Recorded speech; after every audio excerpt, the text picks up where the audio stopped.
La cession du droit au bail ou la cession du fonds de commerce.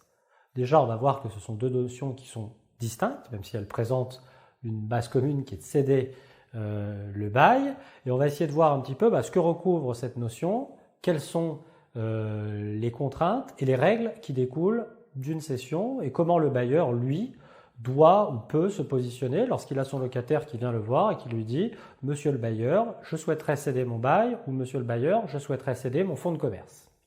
Donc avant de parler spécifiquement de la cession du fonds de commerce et du droit au bail, on va parler d'une notion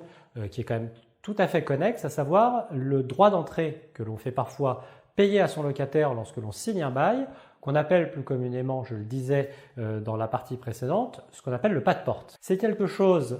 qui est de moins en moins pratiqué parce que les conditions économiques actuelles sont ce qu'elles sont et qu'il est de plus en plus difficile de faire admettre à un locataire qui doit, en plus du dépôt de garantie, en plus des frais d'agence et en plus du paiement du loyer d'avance, qu'il soit mensuel ou trimestriel, régler un droit d'entrée